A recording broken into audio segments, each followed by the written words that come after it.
Salam,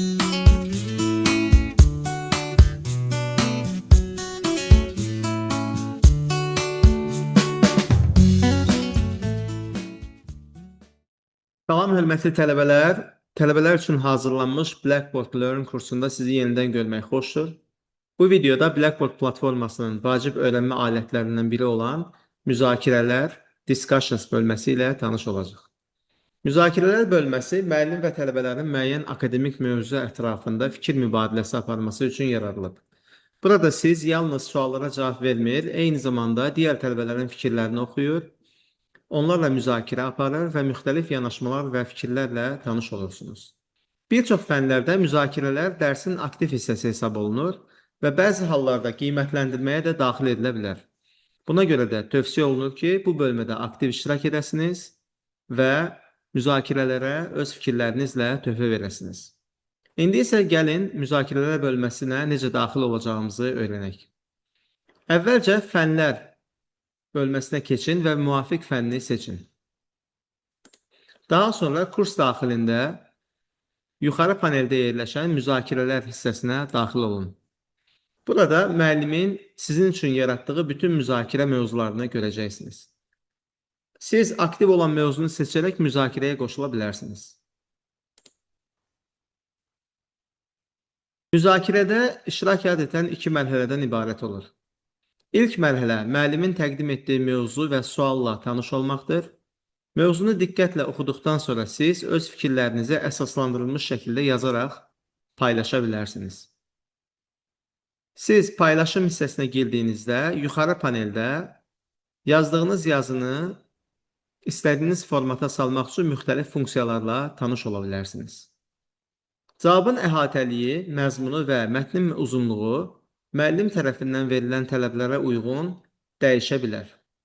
Bu səbəbdən müzakirə məzmununu dəqiqliklə nəzərdən keçirmək sizin üçün çox vacibdir. İkinci mərhələ isə digər tələbələrin paylaşımlarına münasibət bildirməkdir. Əgər müəllim müzakirəni paylaşdıqda mütləq digər tələbələrin fikirlərinə münasibət bildirmək hədəfi göstəribsə, o zaman digər tələbə yoldaşlarınızdan hər hansı birinin paylaşımına rəy bildirməlisiniz. Burada məqsəd mübahisə etmək deyil, birlikdə öyrənmək və mövzunu daha dərindən anlamaqdır. Bu səbəbdən rəy bildirərkən peşəkar və etika qaydalarına uyğun kommunikasiyaya diqqət edin.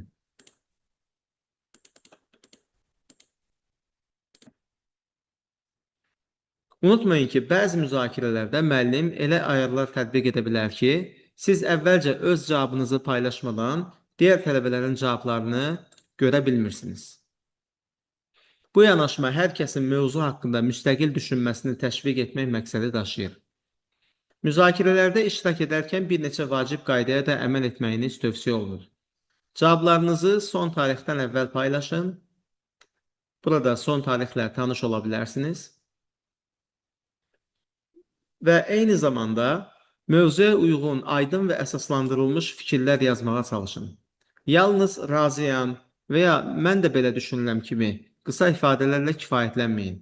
Fikirlərinizi izah edərkən müzakirəyə dəyər qatmağa çalışın. Eyni zamanda akademik etik qaydalara riayət etməyi unutmayın.